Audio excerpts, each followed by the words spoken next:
네, 면역작용, 방어작용과 관련된 기출문제 풀어보도록 할게요.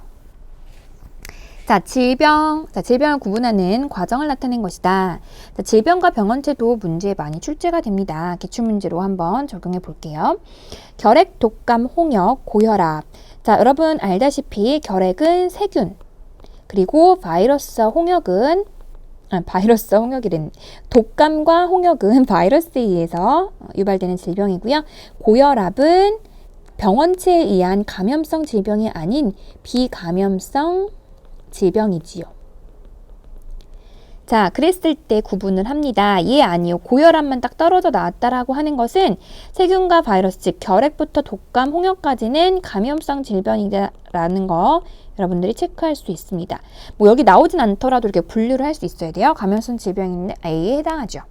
병원체는 독립적으로 물질 대사하는 것은 세균과 바이러스를 나누는 기준, 바로 세균만 가능합니다.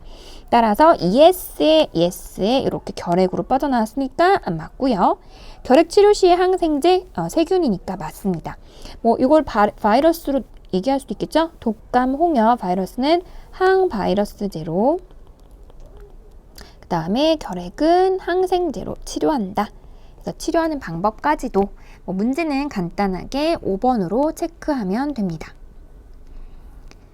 자, 이번에는 이런 벤 다이어그램을 통해서 공통된 것과 차이점을 비교하는 문제예요. 자, 독감 유발하는 병원체, 결핵 유발하는 병원체. 자, 독감 방금 얘기했던 바이러스에 의한 것, 결핵 세균에 의한 것. 따라서 바이러스와 세균의 공통점과 차이점을 구분하는 문제입니다. 자, 세포로 구성되어 있는 것은 세균에 해당하겠죠. 자, 세포로 구성되어 있다는 기억에 해당한다. 공통점이 아니에요. 근데 A는 아까 병원체 A는 여기가 바이러스라고 했고요. B는 세균이라고 했습니다. 그렇다면 세포로 되어 있다라고 하는 것은 어디에 해당해야 돼요?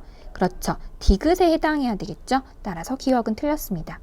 유전 물질을 가지고 있다라고 하는 것은 모두 다 공통된 성질입니다. 둘 다 가지고 있어요. RNA나 DNA와 같은 유전 물질 가지고 있고, 분열에 의해 스스로 증식한다. 자, 스스로의 포인트는 세균에 해당하는 거죠. 디귿에 해당하는 것 맞습니다. 정답은 니은 디귿 4번으로 쉽게 찾을 수가 있어요. 자, 그러면 3번 문제 넘어갈까요? 이것도 이제 기출, 면역 반응에 대한 문제입니다. 자, 요거는 특이적 면역이죠. 그래서 2차 방어에 해당하는 특이적 면역 작용, 후천성 면역에 해당하는 내용이에요. 자, 나는 농도 변화, 혈중 항체 농도 변화 그래프를 나타낸 거고요. 기억과 니은은 형질세포와 기억세포 중 하나다라고 했는데, 자, 그림을 보니까 여기 항체가 만들어집니다. 자, 항체를 만드는 바로 이 니은의 세포가 형질세포가 되겠죠. 형질세포에서 항체가 만들어지기 때문에요. 그렇다면 기억은 자동으로 기억세포가 됩니다.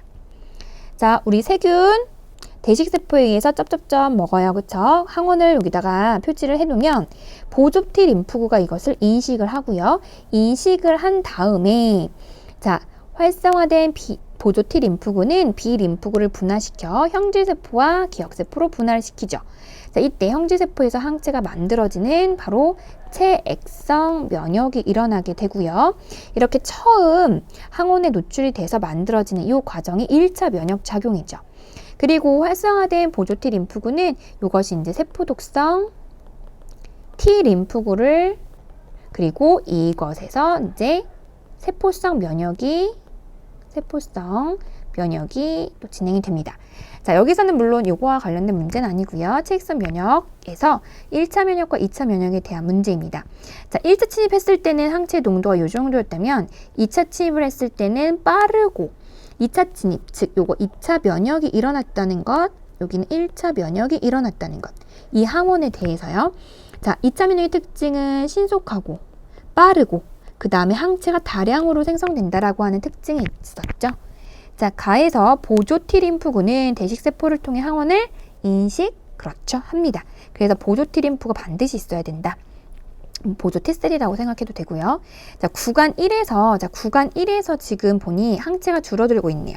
항체 농도가 감소하는 것은 기억세포의 수가 감소하는 것이 아니라 항체는 어디에서 만들어지나요? 네, 형질세포. 따라서 니은의 형질세포의 수가 감소하기 때문이다 라고 얘기를 해줘야 돼요. 구간 2에서는요. 니은은 기억으로 분화된다.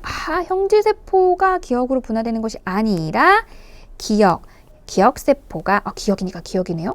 자, 기억세포가 니은으로 형질세포로 분화해서 형질세포에서 항체를 만드는 거죠.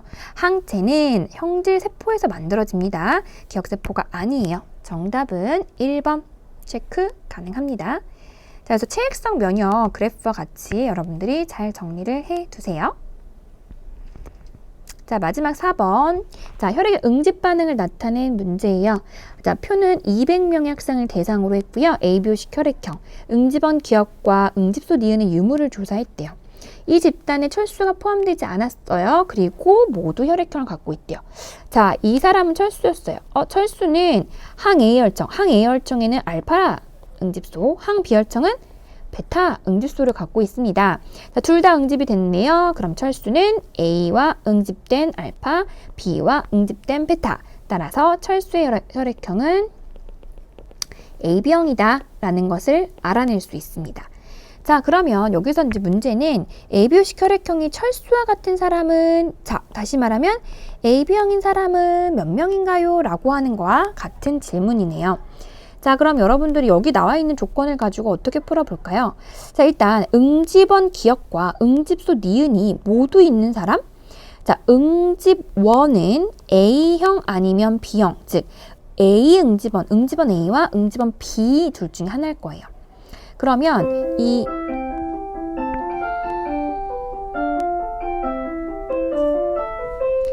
그러면 이 응집원 기억 A 또는 B 그리고 응집소 니은이 모두 있는 사람이니까 이 사람은 지금 A형이나 B형 중에 하나일 거예요. or B형이요. 왜? AB형은 있을 수가 없어요. 왜? 얘는 응집소가 없어요. O형도 안 돼요. 왜? O형은 응집원이 모두 없습니다. 따라서 응집원 하나든 응집소 하나든 둘 다 있다면 A형 아니면 B형이다 라고 할 수가 있겠죠. 그쵸? 자, 그러면 A형 또는 B형이 57명이다 라고 하는 걸 알 수가 있고요. 그 다음 응집원 기억이 있는 사람, 자, 응집소 니은이 있는 사람, 그러면 여기서 여러분들이 응집원 기억은 어찌됐든 A형이든 B형이든 둘 중에 하나입니다. 그런데 A, B형도 어쨌든 A를 갖고 있기 때문에 우리가 경우의 수를 따지면 A형 플러스 AB형이 79 또는 B형 플러스 AB형이 79명이라는 사실이에요. 그러면 여기에서 여러분들이 알 수 있는 건 뭐냐? 여기 지금 모두 갖고 있는 사람이 57명이래요. A형 또는 B형이에요. 그럼 이게 됐던 관계없이 모두 다 갖고 있는 이 AB형, 이 AB형의 우리는 수를 알고 싶은 거잖아요. 그렇다면 이거든 저거든 79명, 즉 A형이든 B형이든 AB형을 모두 다 포함하고 있는 이 AB형에 있는 사람은 A형이든 B형이든 57명을 빼주면 그 값이 뭐가 되겠어요? 그렇죠. AB형인 사람이 되겠죠. 그럼 79에서 57을 빼니 따라서 22명, 22명이 되겠네요. 따라서 철수와 같은 즉 AB형인 사람은 22명 2번에 해당되겠습니다. 자, 여러분들 반드시 알아야 되는 것은 응집 반응 A와 알파, 그 다음에 응집원 B와 응집소 베타, 이들 간의 관계를 알고 있어야 하고요. 항A혈청, 항B혈청이라고 하는 이 개념도 체크를 해둬야 이러한 문제를 수식적으로도 해결할 수 있습니다. 자, 그럼 여기까지 3단원 모두 기출문제로 우리 연습했어요. 관련된 문제 많이 풀어보세요.